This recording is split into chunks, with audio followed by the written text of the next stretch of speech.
Our topic for today is entitled Virgin Mary. So this is one topic that I would like to share, especially in some of the professed Christians of today. They consider Mary as the mother of God. So this is one of the topics that we may want to share to others. And I hope that God will give us the patience and understanding and how to deal with this doctrine of other religion that Mary is actually the mother of God. So they also venerate Mary. They consider her as a God. So let us study the topic once again, Virgin Mary. I would like to start with the Bible verse found in Matthew chapter 1, verse 16. And Jacob begot Joseph, the husband of Mary, of whom was born Jesus, who is also who is called Christ. So Maria Mary was derived from the word Maria or Mariam in the Septuagint from the Hebrew word Miriam. So this is the first verse that we would like to take note, especially referring to Mary, who was married to Joseph. And like Joseph, Mary was of the house of David, for it was through her alone that Jesus could literally be the seed of David according to the flesh. So we consider Romans chapter 1, verse 3, concerning his son, Jesus Christ, our Lord, which was made of the seed of David according to the flesh. So this is what the Bible is telling us. And then we continue reading. We would like to consider Micah chapter 5, verse 2, and also Desire of Ages, page 44. She is of the lineage of David, and the son of David must be born in David's city. Out of Bethlehem, said the prophet, shall he come forth, that is to be ruler in Israel, whose goings forth have been from of old, from the days of eternity. So this is what the Bible and the testimony is telling us, describing the birth of our Lord Jesus Christ, and of course the lineage of Mary and Joseph from the tribe or from the lineage of David. So Matthew chapter 1 verse 18. Now the word of Jesus Christ was on this wise, when as his mother Mary was espoused to Joseph, before they came together, she was found with child of the Holy Ghost. And we would like to refer to the Old Testament in the book of Isaiah, Isaiah chapter 7, verse 14. Therefore, the Lord himself shall give you a sign. Behold, a virgin shall conceive and bear a son, and shall call his name Emmanuel. So this is the prophecy of Isaiah regarding the birth of our Lord Jesus Christ from a virgin. So this was already foretold even before Jesus Christ was born, or even Mary, the Virgin Mary was born. So in Matthew chapter 1, verse 23, we continue reading, behold, a virgin shall be with child, and shall bring forth a son, and they shall call his name Emmanuel, which being interpreted is God with us. So the reconciliation both of the Old and the New Testament, or the book of Isaiah, and the Gospel according to Matthew. So Matthew chapter 13, verse 55, is not this the carpenter's son? So now this is the scenario is about the people talking about Jesus Christ. And it's not his mother called Mary, and his brethren James and Joseph and Simon and Judas. We continue reading chapter 27, verse 56, among which was Mary Magdalene, and Mary, the mother of James and Joseph, and the mother of Zebedee's children. So these are the Marys that were mentioned in the book of Matthew. And we will also would like also to consider that there are a lot of Marys mentioned here.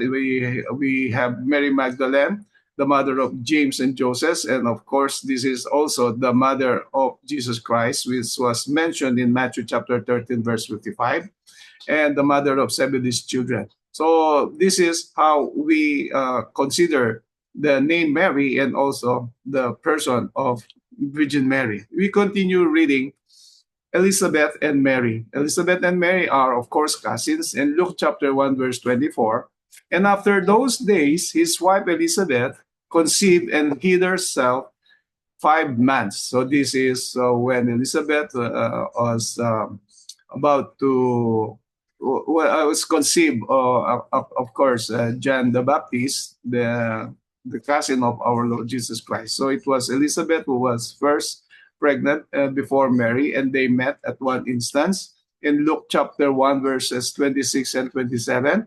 And in the 6th month, the angel Gabriel was sent forth God unto a city of Galilee named Nazareth, to a virgin espoused to a man whose name was Joseph, and of the house of David, and the virgin's name was Mary. So this is one uh, point or Bible verses that the Catholic Church considered that John the Baptist is 6 months older than Jesus Christ. So this is where they took the idea, especially with the Catholic calendar. That is why the feast of John the Baptist is June 24, and the birth of our Lord Jesus Christ, according to the Catholic Church, is December 25. Although the Bible is silent the date of the birth of our Lord Jesus Christ. If it was December, of course, we understand from the geography and also the climate in Israel, it will be winter and there will be no shepherds in the wilderness or in the field, as it was written in Luke chapter 2, verse 8. But anyway, this is one of the bases, or these are the Bible verses that the Catholic Church referred to, the difference of 6 months, the birth of John the Baptist and our Lord Jesus Christ, according to their teaching, although the Bible is silent according based on what is written, it is silent on the day of the birth of our Lord Jesus Christ. We continue reading Luke chapter 1, verses 28 and 29. And the angel came in unto her and said, Hail, thou art highly favored. The Lord is with thee. Blessed art thou among women. And when she saw him, she was troubled at his saying, and cast into her mind what manner of salutation this should be. So this is the scenario when angel Gabriel went to Mary, and then she's actually was very surprised what will happen to her, knowing that she is not actually had not slept with the man. And then this is also one instance when Elizabeth, her cousin, she called her also blessed among women. So we may consider this the Bible verse that the Catholic Church, they took a part of it, and this is a part of their prayer Hail Mary, which is also a part of the prayers when they say the Rosary. So we continue reading verses 30 to 32. And the angel said unto her, Fear not, Mary, for thou hast found favor with God. And behold, thou shalt conceive in thy womb and bring forth a son, and shalt call his name Jesus. So this is reconciling with the book of Matthew, especially the first chapter that we just read a while ago. In verse 32, he shall be great and shall be called the Son of the Highest, and the Lord God shall give unto him the throne of his father David. So the lineage of David is very clear, both for Joseph and Mary, and also for our Lord Jesus Christ, as it was also prophesied in the Old Testament. So there is no problem. Actually, there is no point of argument in that topic. So we continue reading Luke chapter 1, verses 34 and 35.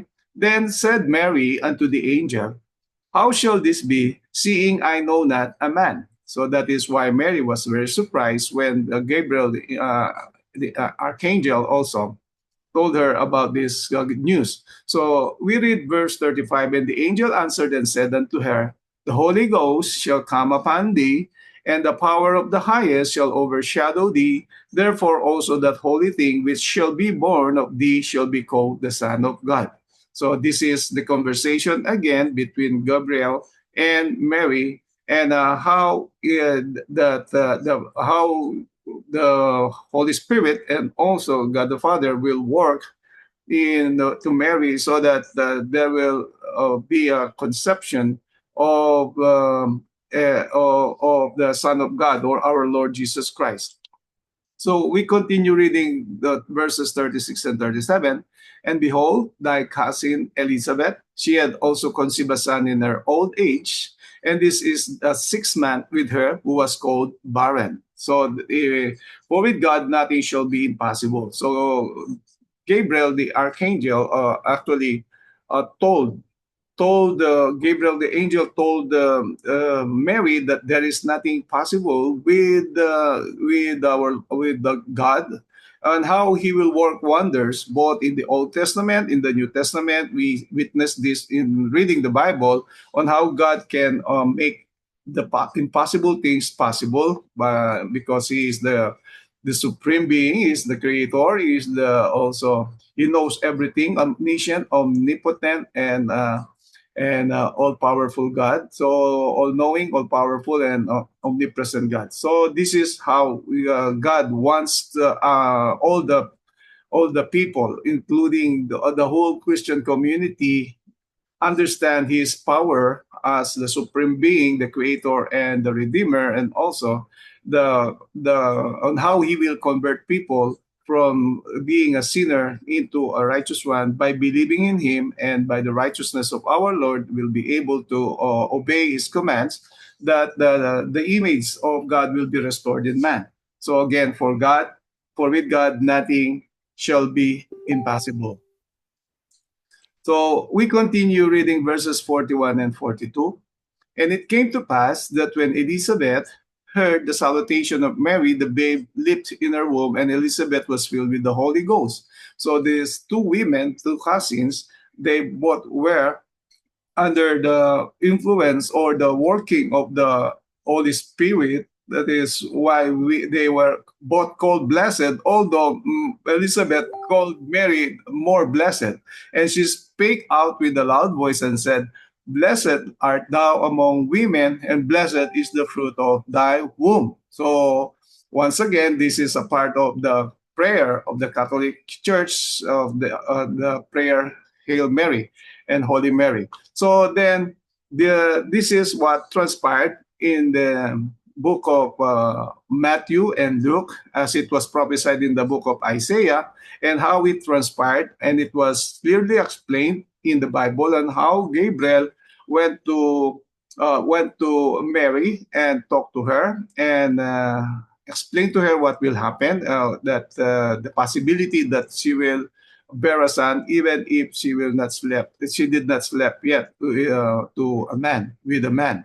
So we will read now John chapter 2, verses 1 and 2. This is the first miracle of our Lord Jesus Christ, but of course, our topic is Virgin Mary. So we'd like to continue reading Bible verses so that we will have the exact description of Mary and her role in the life of our Lord Jesus Christ, and if she is a woman or a man, a human being, or if she is really God.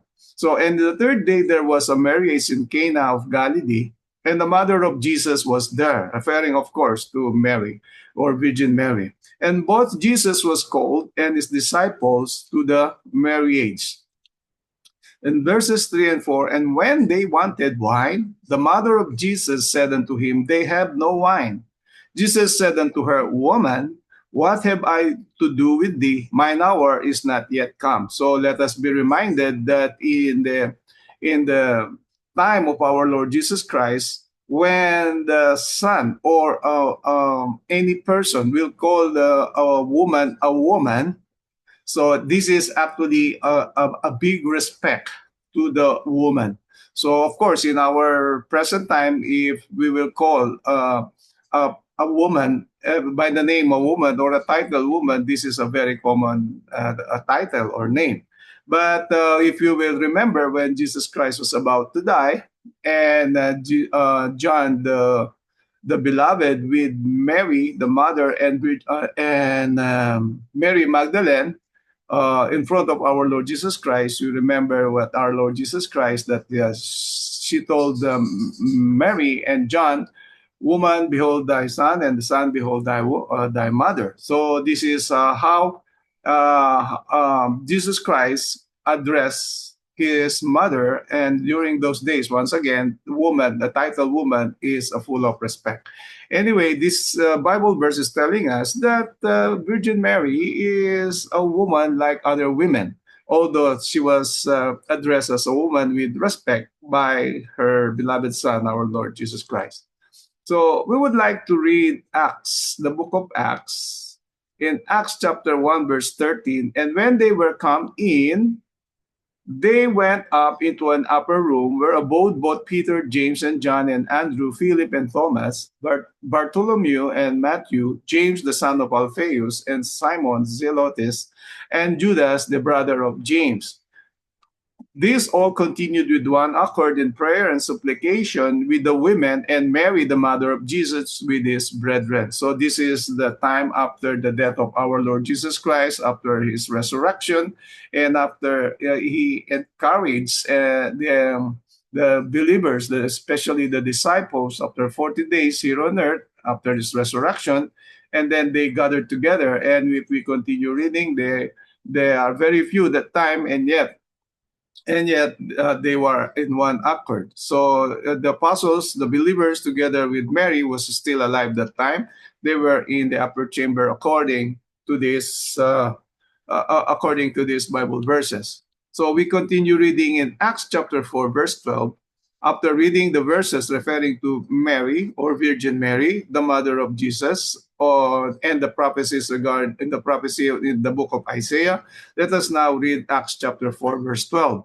So we read, neither is there any salvation in any other, for there is none other name under heaven given among men whereby we must be saved. So this is Bible verse is very clear that there is no other mediator. There is no other Redeemer than our Lord Jesus Christ. In 1 Timothy chapter 2, verse 5, there is one mediator and no mediatrix. The mediator, of course, the gender is, of course, a masculine, is not feminine. So mediatrix is a term used by the Roman Catholic Church or any other churches believing that Mary is the mother of God or may be regarded as God. So 1 Timothy chapter 2, verse 5, for there is one God and one mediator between God and man, the man Christ Jesus. He was called the man because he became man like you and me. And then the Bible is very clear that there is only one name under heaven that the human race will be saved. And in the letter or epistle of Paul to Timothy, only one mediator and no such term as mediatrix. So the Queen of Heaven, even before the birth of Virgin Mary, there is a so-called Queen of Heaven that was already idolized by the people.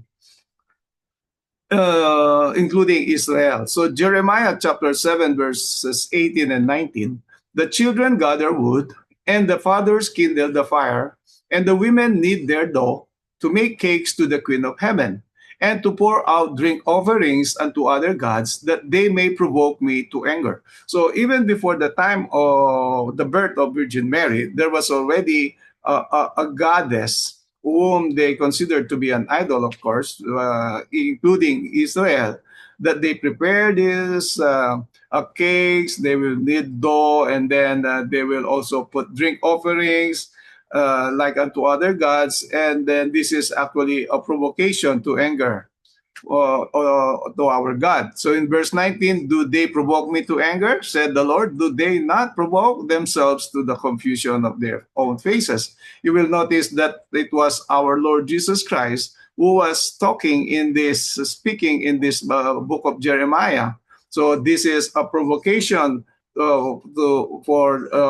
against our God, our Lord God, in considering a person to be a Queen of Heaven, even if this idol is not a person, and yet the title Queen of Heaven is a provocation against our God.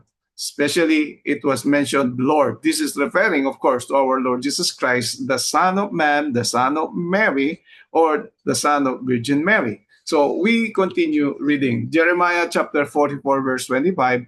Thus said the Lord of hosts, the God of Israel, saying, Yea, and your wives have both spoken with your mouths, and fulfilled with your hands, saying, We will surely perform our vows that we have vowed, to burn incense to the Queen of Heaven, and to pour out drink offerings unto her. Ye will surely accomplish your vows and surely perform your vows. So you will notice in the same book of Jeremiah, the provocation against our God to anger. So this is what the Israel have done. So this is really an abhorrence or abomination in the sight of God. So this is how the Queen of Heaven was addressed by those idolaters, and this is actually regarded by God as idolatry, which is one of the biggest sin against God, especially with Israel, because Israel was considered to be a wife of God, which is a symbol of a close relationship between the Creator and her and the beings and his beings. So we continue reading verse 26. Therefore, hear ye the word of the Lord, all Judah that dwell in the land of Egypt. Behold, I have sworn by my great name, said the Lord, that my name shall no more be named in the mouth of any man of Judah in all the land of Egypt, saying, The Lord God liveth. So this is the scenario, so that we may have in one way or the other, have idea how the Lord addressed this big sin in the sight of Israel, including Judah, which was mentioned here. And during that time, of course, the northern tribes and the southern tribes of the former Israel nation was already divided. So these are some pictures of how the believers or the professed believers, professed Christians wanted to do coronation, to crown Mary. So in the upper left, you will see that there's the picture or of the image of the Father and the image of the Son putting crown on Mary. And on the right side, you will see it's no longer an image, but a person. This is actually Pope John Paul II putting a crown on the image of Mary with a little child on her lap. And the lower left, you will see that there is a priest who is actually kneeling in front of the image of this little woman, referred to as Mary, the mother of God or the mother of Jesus.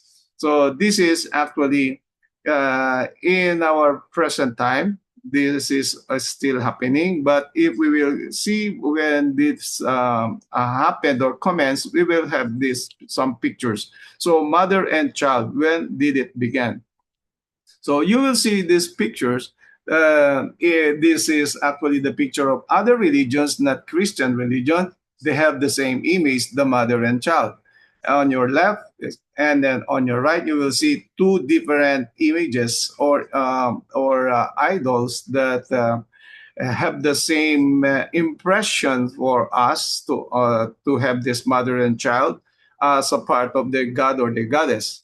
So we will also would like to read this. Isis with Horus, husband, child Osiris, on her lap, and the Hittite equivalent. So these are again idols even in the time of the Hittites. So this is in the time of the Old Testament. There are already idols that is referring to a mother and a child. So this is a continuation of idolatry until the time of Jeremiah, until our time. This is actually the origin of the mother and child goddess on our God.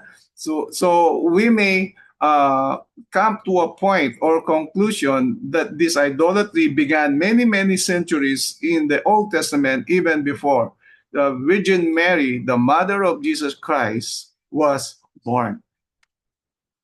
So, history on Virgin Mary worship. As early as 381 AD, now the mother and child was given a name. So began the worshiping of Mary by the Catholics. and in 1965 declared the Mother of God by Pope Paul VI. So this is the history on Virgin Mary, worship, or they call the veneration of the saints, including Mary. So now Mary, according to their belief, is one mediatrix, the feminine form of a mediator, and then he is equal with Jesus Christ and equal with God the Father. So this is how they believe and how they also teach. So this is one way we would like to study. The reason we would like to study this is because we want to share also what is written in the Bible, the history of the mother and child, even in the time of the Hittites, one of the tribes that in the former days are walking against the Israelites, and then until our present time, and how we may refer it not only in the Catholic Church but also in other religions, including the two images that I have just shown you in the previous slides. So we would like to quote the Holy Rosary 15 by Saint Jose Maria. It is indeed just that the Father, the Son, and the Holy Spirit should crown the Blessed Virgin as Queen and Lady of all created things. So this is really what transpired in the history of Catholicism, and now including the Holy Spirit. The Godhead was mentioned.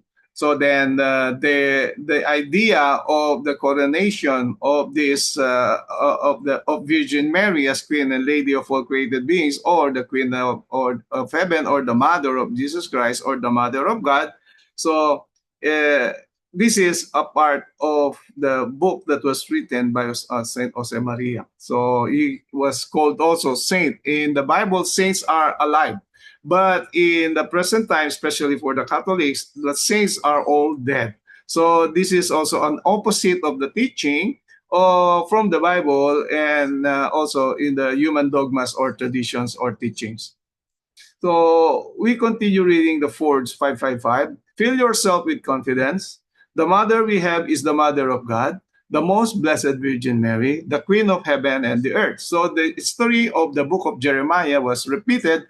That is why no wonder King Solomon also mentioned there is nothing new under the sun. This is a repetition of the idolatrous form that commenced even as early as the time of the Hittites in the Old Testament until our very present time. So how the Catholic Church or Christianity, professed Christianity, transform this person, Virgin Mary, into the Mother of God, or into the Most Blessed Virgin, or the Queen of Heaven and the Earth, as it was now being studied in the history of the Catholicism.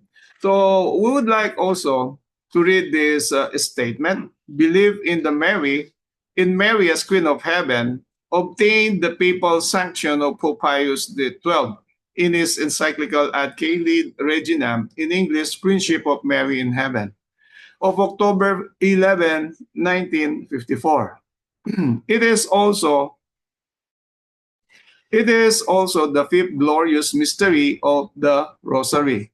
The Roman Catholic Church celebrates the feast every August 22, where it replaced former octave of the Assumption of Mary in 1969, a move made by Pope Paul VI. So this is, again, the history of the veneration of Virgin Mary and how they made also feast, first in October 11, 1954, and then later on in August 22 in 1969. In our present time, the Catholic Church, they also believe that December 8 is Immaculate Conception, and September 8, again, is a feast of Virgin Mary. So different dates in different eras, and you will notice this as well, and how we would like also to deal with this teaching based on the Bible, so that we may also be able to answer questions referring to Mary as uh, the the the Queen of Heaven and the Mother of God. So Ad Caeli Reginam. So this is encyclical of Pope Pius XII on proclaiming the queenship of Mary to the venerable brethren, the patriarchs, primates, archbishops, bishops, and other local ordinaries in peace and communion with the Holy See, referring, of course, to the papacy. So we would like to continue reading another theory, another teaching or doctrine from the Catholic Church and perhaps other denominations that are similar with the Catholic Church. Woman of the Revelation chapter 12, they refer to as Virgin Mary. But as we will read, woman, not Virgin Mary, Revelation chapter 12, verses 1 and 2. And there appeared a great wonder in heaven, a woman clothed with the sun and the moon under her feet, and upon her head a crown of 12 stars. And she, being with child, cried, travailing in birth and pain to be delivered. So this is again an Bible verses that referred to by these denominations that this woman is referring to Virgin Mary. But according to the prophecy, this is not so. So anyway, we continue reading Revelation chapter 12, verses 5 and 6. And she brought forth a man child who was to rule all nations with a rod of iron, and her child was caught up unto God and to his throne. And the woman fled into the wilderness, where she had the place prepared of God, that they should feed her there 1,203 days. So if we will try to analyze this in a simple explanation based on what is written on the Bible, of course, the woman, if they are referring to the woman as Virgin Mary, so that